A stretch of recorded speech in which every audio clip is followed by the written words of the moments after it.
आप सबको जय मसीह की बाइबल की कहानियाँ यूट्यूब चैनल पर आपका स्वागत है।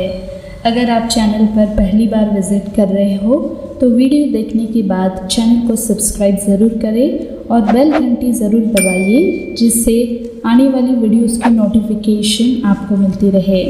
आपके सब्सक्राइब करने से चैनल ग्रोथ होती है ताकि हम प्रभु यीशु मसीह का वचन दुनिया तक आसानी से पहुंचा सकते हैं। तो चलिए प्रियो, हम वीडियो को स्टार्ट करते हैं।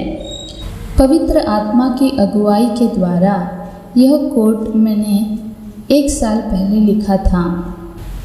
कोलाहल के हिमस्खलन में उनकी आवाज़ भले ही न सुनाई दे, उनकी आवाज़ मतलब ईश्वर की आवाज़, लेकिन फिर भी आपको पूरी शांति होगी। तो कितना अच्छा वादा ईश्वर ने हमें दिया है, आपको पूरी शांति मिलेगी। जब भी जीवन में परिवर्तन, जिसे हम ट्रांजिशन कहते हैं, होता है, तब ईश्वर आपके दिल के साथ व्यवहार करते हैं। कभी कभी ईश्वर ठीक उसी तरह काम नहीं करता है, लेकिन कभी कभी ईश्वर आपको एक विचार, एक दृष्टि या एक सपना देता है जो चाहता है कि आप करें, लेकिन फिर तुरंत ऐसा लगता है जैसे जीवन के संघर्ष शुरू हो रहे हैं। आपको कठिनाई का सामना करना पड़ता है या आपके परिवार को किसी विपत्ति का सामना करना पड़ता है, या ऐसा लगता है जैसा हर दरवाज़ा बंद हो चुका है। ऐसी स्थिति में हमें यह विश्वास करने की आवश्यकता है कि ईश्वर अपने वचन के प्रति वफादार है। अगर ईश्वर कहते हैं कि यह होने जा रहा है, तो आप उस पर गारंटी दे सकते हैं। पहला कुरिन्थियों की पुस्तक अध्याय 1 और वचन 9 में हम देखते हैं, परमेश्वर ऐसा करेगा क्योंकि वह जो कहता है उसे करने में विश्वास योग्य है और उसने तुम्हें आमंत्रित किया है। क्या हम इसके लिए प्रभु को आभारी है? इब्रानियों की पुस्तक अध्याय 10 और वचन 23 में हम पढ़ते हैं, उस आशा को दृढ़ता से थामे रहे जिसका हम दावा करते हैं, क्योंकि जिसने प्रतिज्ञा की है वह विश्वास योग्य है। कोई फर्क नहीं पड़ता कि शैतान हमसे परमेश्वर के वचन को दूर करने के लिए क्या करता है, लेकिन वह परमेश्वर की इच्छा को होने से रोक नहीं सकता। यूहन्ना की पुस्तक अध्याय 16 और वचन 33 में हम पढ़ते हैं, मैंने ये बातें तुमसे इसलिए कही है कि तुम्हें मुझ में शांति मिले। संसार में तुम्हें क्लेश होता है, परंतु ढाढ़स रखिए, मैंने संसार को जीत लिया है।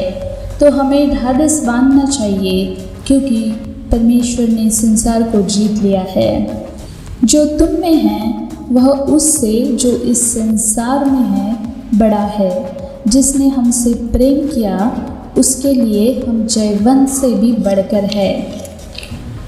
अगर ईश्वर आपके दिल में कुछ लगा रहे हैं, जैसे कि एक बीज, तो उस बीज का पौधा ज़रूर बनेगा। ईश्वर जब हमें एक सपना देता है, लेकिन कभी कभी हमें देरी का सामना करना पड़ता है या हम विकर्षणों का सामना करते हैं, लेकिन ईश्वर की भविष्यवाणी और विश्वास योग्यता में आप अपने भाग्य तक ज़रूर पहुँचोगे। लेकिन यह ईश्वर के समय में है, यह ईश्वर के रास्ते में है। उत्पत्ति की पुस्तक में हम देखते हैं, यूसुफ को वास्तव में एक दिलचस्प परिवार मिला था। वह अब्राहम का परपोता है, लेकिन उसके पिता का नाम याकूब है, जिसे इज़राइल कहते हैं। उसके 12 भाई थे, 1 बहन और 4 माँ और 1 पिता। यह एक रियलिटी टीवी शो की तरह ही हमें लगता है। यूसुफ के लिए संघर्ष शुरू हुआ। उसका एक पूरा भाई और 10 सौतेले भाई थे।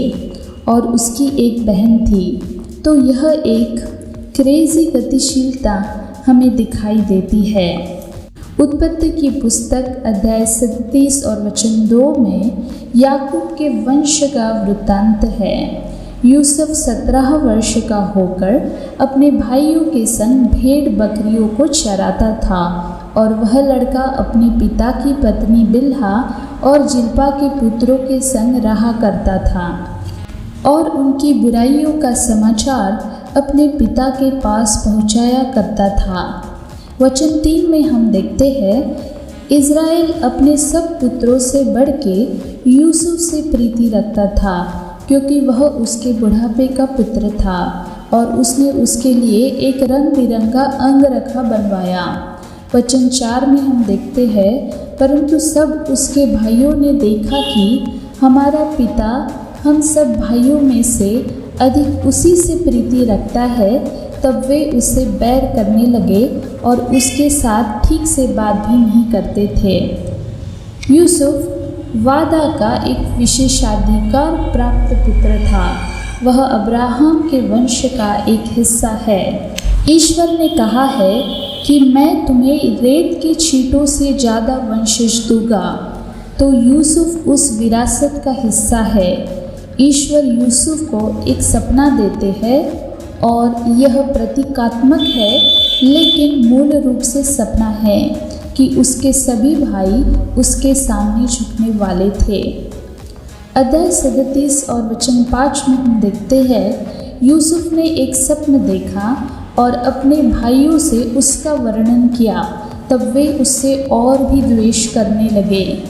ईश्वर ने उसको दूसरा सपना दिया कि उसके पिता और माता उसे प्रणाम करेंगे। जब उसने वह सपना साझा किया तो उसके पिता ने भी उसे खूब डांटा। पिता का चाहता हुआ पुत्र होकर भी पिता ने उसे फटकार लगाई।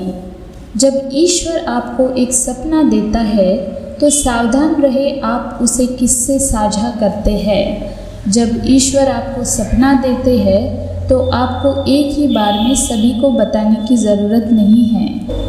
ईश्वर आपको बताएगा कि उस सपने को कब और किसके साथ साझा करना चाहिए, क्योंकि लोग हमेशा आपके सपने को समझने वाले नहीं होते हैं। कुछ लोग आपको हतोत्साहित करने वाले हैं, इसलिए लोग आपके सपने का विरोध करेंगे।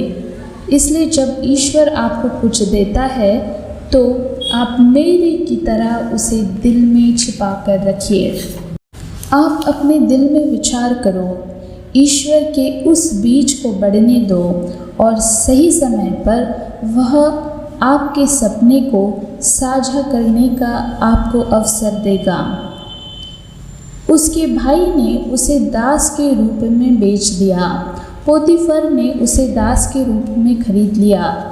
ईश्वर हमें सपना देते हैं, लेकिन अगली ही चीज़ में आप देरी देखते हैं। अध्याय 39 और वचन 2 में हम पढ़ते हैं, यूसुफ अपने मिस्री स्वामी के घर में रहता था और यहोवा उसके संग था, इसलिए वह भाग्यवान पुरुष हो गया। वह पोतीफर के घर में काम करने लगा और उसके हाथ ने जो कुछ भी किया प्रभु ने उसे समृद्ध किया। यूसुफ को अपने स्वामी की दृष्टि में अनुग्रह मिला और उसने उसकी सेवा की और उसे अपने घर का अधिकारी ठहराया और सब कुछ उसके अधिकार में कर दिया। यहोवा ने यूसुफ के कारण मिस्रियों के घर को आशीष दी। कभी कभी ईश्वर पर्दे के पीछे काम करते रहते हैं। हमें समझ नहीं आता है कि वह क्या कर रहे हैं। गुलामी के बीच में ईश्वर ने यूसुफ को आशीर्वाद देना शुरू कर दिया। अगर आप ईश्वर के प्रति वफादार हैं, भले ही आपको अपनी वर्तमान स्थिति पसंद न हो, लेकिन ईश्वर आपको उन लोगों के बीच कृपा पाने में मदद कर सकते हैं जो ईश्वर से प्यार भी नहीं करते हैं। यूसुफ उसकी सेवा में विश्वास योग्य था। कुलसियों की पुस्तक अध्याय 3 और वचन 23 में हम पढ़ते हैं, जो कुछ तुम करते हो तन मन से करो, यह समझकर कि मनुष्यों के लिए नहीं परंतु प्रभु के लिए करते हो, क्योंकि तुम जानते हो कि तुम्हें इसके बदले प्रभु से मीरास मिलेगी। तुम प्रभु मसीह की सेवा करते हो। यह लोग नहीं है लेकिन यह ईश्वर है जो हमें प्रदान करता है। इसलिए हमें जो कुछ भी करना है उसमें हमें विश्वास योग्यता देनी चाहिए।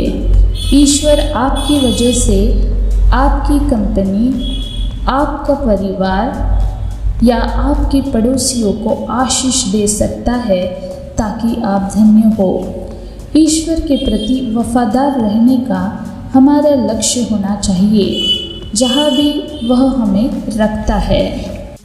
बाइबल का कहना है कि यूसुफ एक अच्छी तरह से निर्मित युवक था, बुद्धिमान और सफल। इसलिए पोतीफर की पत्नी ने उस पर ध्यान देना शुरू कर दिया और फिर वह उसे आगे मोह में गिराने के लिए प्रयत्न कर रही थी। तब यूसुफ ने उसे नकारा क्योंकि वह परमेश्वर के विरुद्ध पाप नहीं करना चाहता था। एक दिन पोतीफर की पत्नी ने उसका कोट पकड़ लिया, जिसे अंगरखा हम कहते हैं। यूसुफ ने कोट को वहीं छोड़ दिया और वह वहाँ से भाग गया। जब हम प्रलोभन का सामना करते हैं तो हमें इसी प्रकार करना चाहिए। परिणाम में उसे जेल में डाल दिया जाता है क्योंकि उस पर झूठा आरोप लगाया जाता है। कभी कभी आप सही काम करते हैं लेकिन आप ही है जो मुसीबत में पड़ जाते हैं। उत्पत्ति की किताब में अध्याय 39 और वचन 21 में हम पढ़ते हैं, यहोवा यूसुफ के संग संग रहा और उस पर करुणा की और बंदी गृह के दारोगा के अनुग्रह की दृष्टि उस पर हुई। वचन 23 में हम पढ़ते हैं, जो कुछ वह करता था यहोवा उसको उसमें सफलता देता था। जेल में भी ईश्वर यूसुफ को आशीर्वाद दे रहे थे। कभी कभी ईश्वर आपको तुरंत बचा लेकिन कभी कभी ईश्वर आपके साथ आग में चलेंगे। कोई फर्क नहीं पड़ता कि आप कहीं भी है, ईश्वर आपको आशीर्वाद दे सकते हैं। बंदी गृह में एक पिलाने वाला और एक पकाने वाला होता है जिसे बंदी गृह में डाल दिया जाता है। ईश्वर उनमें से प्रत्येक को एक सपना देता है और यूसुफ ईश्वर की मदद से सपने की व्याख्या करता है और सपने सच होते हैं। फिर आगे हम पढ़ते हैं, बेकर को मार डाला गया था और पिलाने वाले को फ़ैरो के पास भेजा गया था। पिलाने वाला यूसुफ को भूल जाता है और यूसुफ बंदी गृह में रह जाता है। उत्पत्ति की पुस्तक अध्याय 41 और वचन 38 में हम पढ़ते हैं, फिरौन ने अपने कर्मचारियों से कहा, क्या हमको ऐसा पुरुष जैसा यह है जिसमें परमेश्वर का आत्मा रहता है मिल सकता है? उस पर फिरौन ने यूसुफ से कहा, परमेश्वर ने। वचन 39 में हम देखते हैं, फिर फिरौन ने यूसुफ से कहा, परमेश्वर ने जो तुझे इतना ज्ञान दिया है कि तेरे तुल्य कोई समझदार और बुद्धिमान नहीं। जब ईश्वर का समय आता है तो हम अपने भाग्य तक पहुंच जाते हैं। यहाँ हम देखते हैं कि ईश्वर इस 13 साल की देरी के दौरान विश्वास बना रही है। विश्वास समय के साथ चरित्र है। यूसुफ ने फ़ेरो के सामने ईश्वर का सम्मान किया। उसने कहा, ईश्वर ही इस सपने की व्याख्या करने जा रहे हैं। अगर आप जेल में ईश्वर की आराधना कर सकते हैं तो आप महल में भी ईश्वर की आराधना कर सकते हैं। यदि आप यूसुफ और इयोब को याद करते हैं तो उन्होंने कहा है, भले ही ईश्वर मुझे मार डाले, मैं अभी भी ईश्वर की सेवा करने के लिए तैयार हूँ। इसलिए आप प्रोत्साहित हो कि ईश्वर आपको यह देखने के लिए परीक्षण कर सकते हैं कि क्या आप उसके प्रति वफादार होने जा रहे हैं। ईश्वर का सम्मान करें, कड़ी मेहनत करें और उसकी आराधना करें और अपने सही समय पर उसके पास तुरंत एक दरवाज़ा खोलने का एक तरीका है। परमेश्वर यूसुफ को तैयार कर रहा था। यूसुफ मिस्र की भाषा नहीं जानता था, वह संस्कृति नहीं जानता था, उसके पास नेतृत्व कौशल विकसित नहीं था। ईश्वर अब्राहम से अपना वादा पूरा कर रहे थे। हमारा सपना सिर्फ हमारे बारे में ही नहीं है। ईश्वर ने अब्राहम को आशीर्वाद देने का वादा किया था और वह जानता था कि अकाल होगा जो उसके परिवार को मार देगा। वह इसे रोक सकता था, पर कई बार ईश्वर प्राकृतिक चीज़ों को होने देता है। हमने देखा है कि कोरोना वायरस से काफ़ी लोगों की जान चली गई जो धर्मगुरु थे और जो प्रभु की सेवा में थे। तो परमेश्वर प्राकृतिक चीज़ों को होने देते हैं और इसका उत्तर किसी के पास नहीं है। 20 साल पहले उसने अपने परिवार को आशीर्वाद देने और अपने परिवार को बचाने के लिए यूसुफ को तैयार किया था। परमेश्वर की एक योजना होती है जिसे हमें समझने में मुश्किल होती है, पर हमें एक चीज़ का ध्यान रखना चाहिए कि जो परमेश्वर कहता है वो हमें करते रहना है, ताकि आगे जाकर हम सभी चीज़ों को समझ सकेंगे।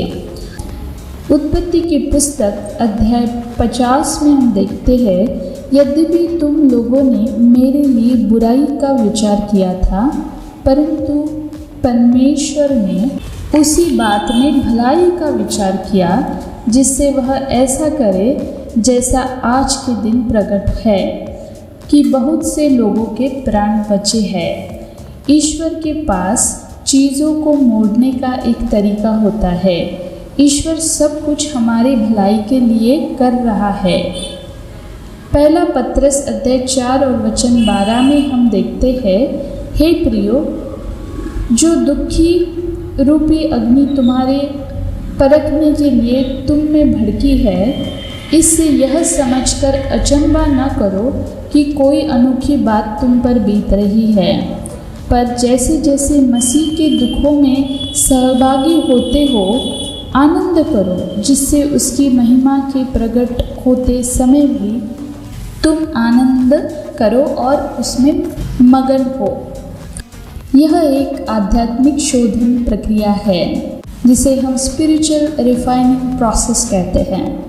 अगर ईश्वर ने आपको पहाड़ की चोटी का दर्शन दिया है तो आपको निराशा, व्याकुलता और कठिनाइयों और देरी की घाटी में बिच्छू, तेज रेत और खतरे का सामना करना पड़ सकता है और आपको आश्चर्य होता है कि क्या आप कभी इसे पार करने जा रहे हैं।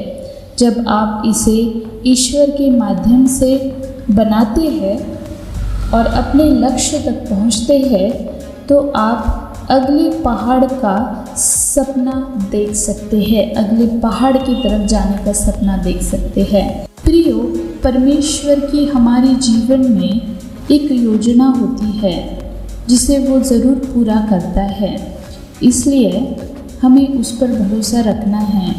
और जब वह योजना पूरी हो जाती है तो ईश्वर के पास हमारे जीवन के लिए दूसरी योजना होती है जिसे हम कंटिन्यूअस प्रोग्रेशन कहते हैं। प्रियो, ईश्वर के पास आपके लिए बहुत सुंदर योजना है। आपको बस उसकी आज्ञाओं का पालन करना है और उसकी वाणी सुननी है। आशा करती हूँ इस कहानी का संक्षिप्त विवरण आपको मिला होगा। मिलते हैं एक नई कहानी के साथ, तब तक के लिए आप सबको जय मसीह की।